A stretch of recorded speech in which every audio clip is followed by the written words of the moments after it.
8 previews en un jour. Le marathon continue, Alex. Ouais. On se fait plaisir et on vous fait plaisir. Ouais, c'est cadeau. Allez, si vous venez de débarquer, vous allez vous faire celle qu'on a déjà faite. Toute la conférence Est, plus un petit Golden State Portland. Très serré. Je sais pas si les gens auront compris ce geste. Ce n'était pas de la masturbation, mais bien un coup de balai. Alors, qu'est-ce qu'on a? Alors deuxième. Du coup, nous avons San Antonio contre Memphis. 2 contre 7. Oh, mais tiens, c'est marrant, c'est pas des retrouvailles, ça? C'est des retrouvailles. Sur les dernières années, ils se sont joués plusieurs fois, mine de rien, en playoff. Ça fait 5 fois qu'on se joue en à peu près 10 ans. On est d'accord. Entre San Antonio et Memphis, c'est un petit peu les histoires d'amour entre équipes qui marquent plus de 90 points. Ah bah là, c'est up-tempo, transition, prolongation, shoot en première intention. Ah là là, on adore ça. Non, bien évidemment, c'est le grit and grind contre le black and white. Donc du coup, on est obligé d'en parler un petit peu. San Antonio contre Memphis. Alex, on commence avec la première session, ce sont les dynamiques. T'es chaud? Oui.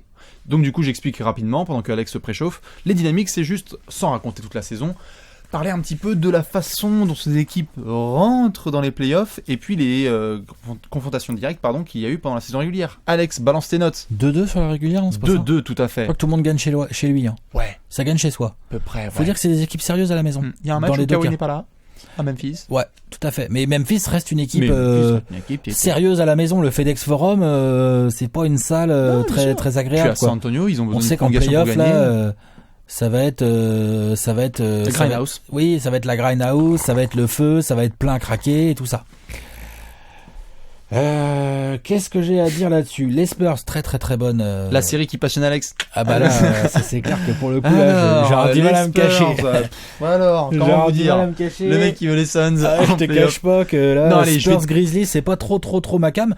Même si collectivement, ce sont deux très belles équipes qui d'ailleurs l'ont montré en régulière. Tout à fait. Dans le sens où, bon, évidemment, Kawhi fait une MVP season style, mais lui c'est pareil comme tous les autres, tout ça.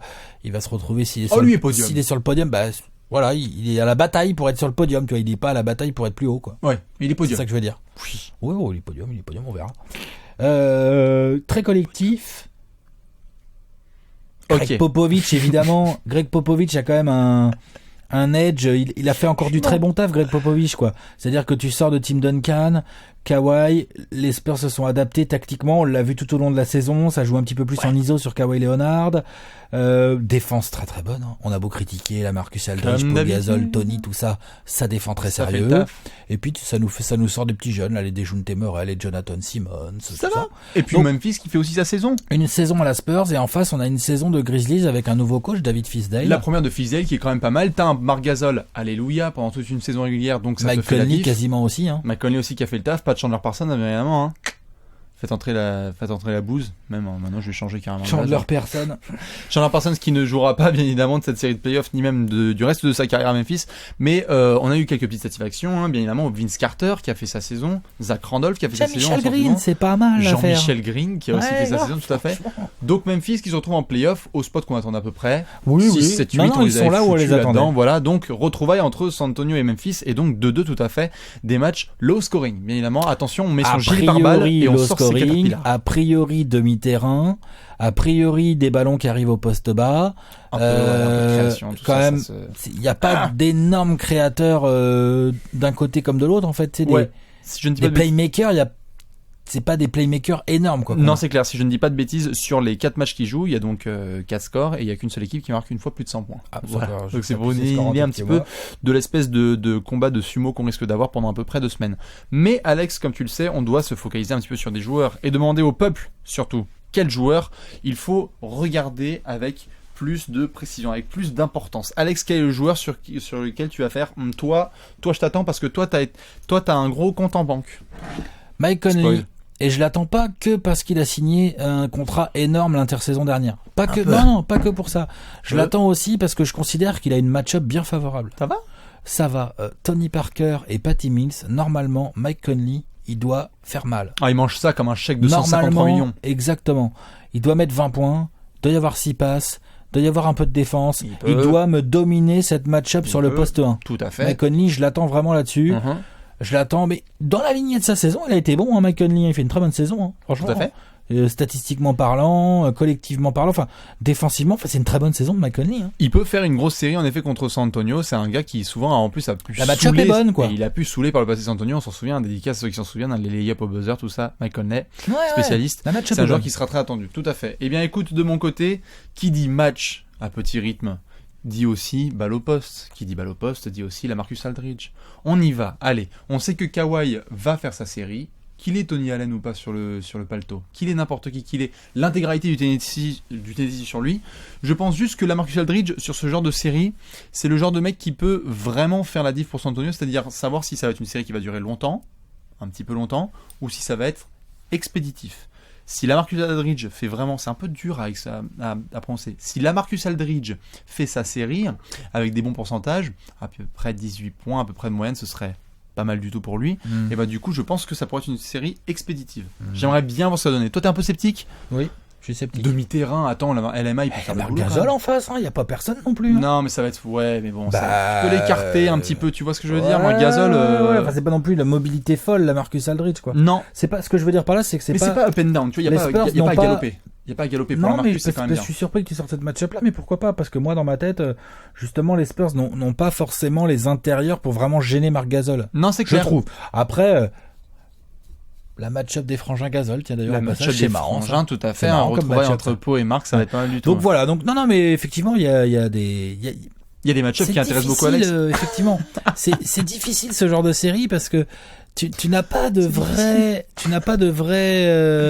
T'as pas de vraie grosse différence entre les deux effectifs. T'as juste les Spurs qui sont plus forts. Ouais, bah t'as Kawhi d'un côté et t'as pas Kawhi de l'autre, quoi. Voilà, ouais. Et Popovic aussi, quand même. Pop aussi, ouais, tout à fait. Non, ça veut faire une grosse différence. Maintenant, Alex, comme tu le sais, on va devoir aussi faire la petite palette tactique lors du game winner. T'es chaud? Ouais, tout à fait. Allez, il est chaud bouillant. Chaud patate. J'ai quand même pris des notes. Oh là là, il y a cette sont... Ah ouais, d'accord. Pourquoi t'as dessiné des avions et des bites? Je comprends pas. Donc du coup, on s'installe un petit peu sur le game winner, mais évidemment, c'est la palette. Hashtag expert, hashtag discussion du PMU. Hashtag on parle analyse un petit peu, exactement, analyse fine. Allez, balance ta sauce. Maïté. Donc, comme on est tous les deux d'accord là-dessus, on va avoir une série a priori low tempo, a priori low scoring. D'accord. Low, ça veut dire bas pour nos amis. Hein. Oui, pardon, oui. Non, t'inquiète. Ça va pas beaucoup se marquer de panier. Il y a pas beaucoup de ballons en fait qui vont rentrer dans les filets. Ouais, voilà. Ça va pas rentrer très souvent. Ouais. Des bons pourcentages, mais pas très souvent. Vas-y. Bah non, on explique ou pas, les experts. Hein. Je dis pas ça quand je bois. Alors, allez, vas-y. Donc, le truc qui me fait vraiment triper. Je commence à être mort de rire. Craquage, allez, vas-y, balance. Qui va te faire triper, ouais, sur cette série. Disons que j'ai pas d'inquiétude sur leur défense. Par contre, sur leur attaque... ça va être un peu compliqué. Parce que la défense des Spurs, elle est quand même très forte. Et la défense des Grizzlies, cette année... Ça va, mais c'est pas non plus... Non, c'est pas... Ils nous ont habitués à mieux. Et je pense qu'ils vont avoir du mal à empêcher les Spurs de vraiment scorer comme ils savent le faire d'habitude, les Spurs. Mm-hmm. Alors que par contre, je pense que les Spurs ont les moyens de vraiment tenir Memphis assez bas, en fait. Ah ouais, tu peux... Techniquement, tu peux. En plus, ça va être à leur rythme. Ça va être. Ils peuvent vraiment faire en sorte qu'ils ne marquent jamais. On est d'accord. Les équipes qui scorent le plus contre les Spurs, c'est les équipes qui arrivent à maintenir un tempo élevé, à galoper, à prendre des transitions, des machins, parce que les Spurs ont du mal à suivre. Que la défense avec des intérieurs athlétiques. Donc c'est tout ce que n'a pas Memphis. Ouais, bien sûr. Après, il va falloir maîtriser Marc Gasol et Zach Randolph au poste bas, ça va quand même être une mission compliquée. Mm-hmm. Mais c'est pas des mecs qui tournent à 30 points par match, ça. Tu vois, c'est des... Marc Gasol, quand il fait un gros match, il met 25 points, en fait, et Zibo, en sortie de banc, quand il en mettra 15, 17, ça sera déjà super, tu vois. Mm-hmm. Donc c'est vraiment la capacité à scorer des Grizzlies qui va être déterminante pour eux, parce que... faut pas qu'ils espèrent, ça va être du low scoring, mais faut pas non plus rêver, hein. Les Spurs, ça va foutre 100 points à quasiment tous les matchs, hein. Ça peut mettre 100 points, tu vois. Et les Grizzlies, est-ce qu'ils peuvent le faire, ça?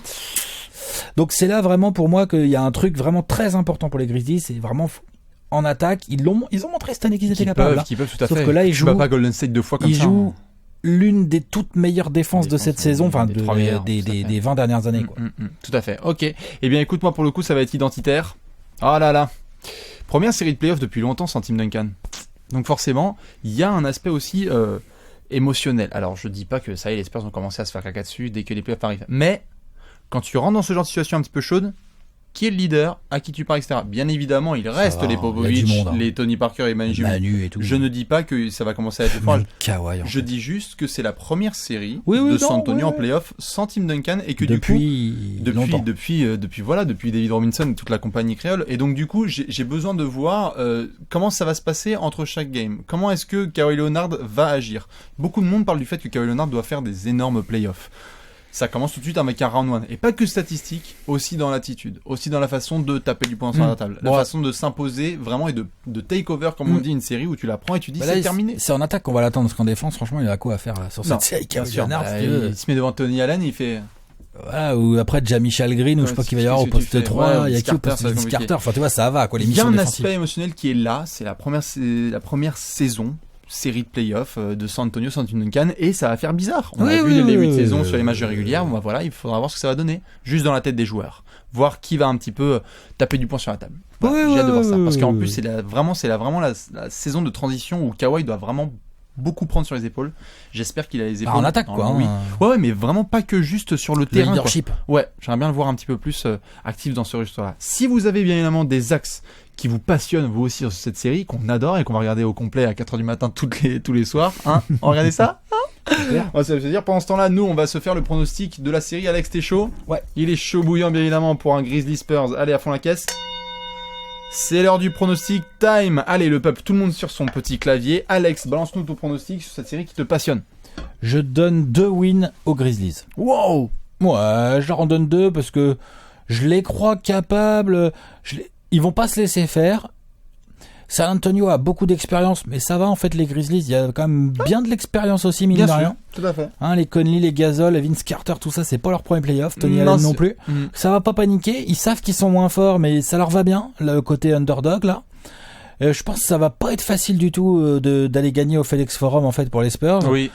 Il peut y avoir 2-2, tu vois, et puis les Spurs qui run derrière le truc, qui viennent même finir à Memphis. Ça, par contre, tu sais quoi? Mais je dis 4-2. Moi. C'est la première série, on va être d'accord. 4-2 aussi pour Bibi. Allez, on n'avait pas du tout été d'accord sur les dernières séries, on va se mettre bien là-dessus. Je te suis. 4-2. San Antonio peut peut-être en lâcher un. Allez, la spéciale, c'est les Spurs où il en a lâché un à domicile, et puis après tu retournes ou pas. C'est peut-être les 2 du FedEx en effet qui vont être gagnés par Memphis. On verra, mais je pense que ça va être 4-2. Dans tous les cas, n'hésitez pas à balancer vos pronostics là-dessus. On surveillera cette série de très près, et nous ensuite, il va nous en rester encore 2 à pronostiquer, je crois, et à previewer.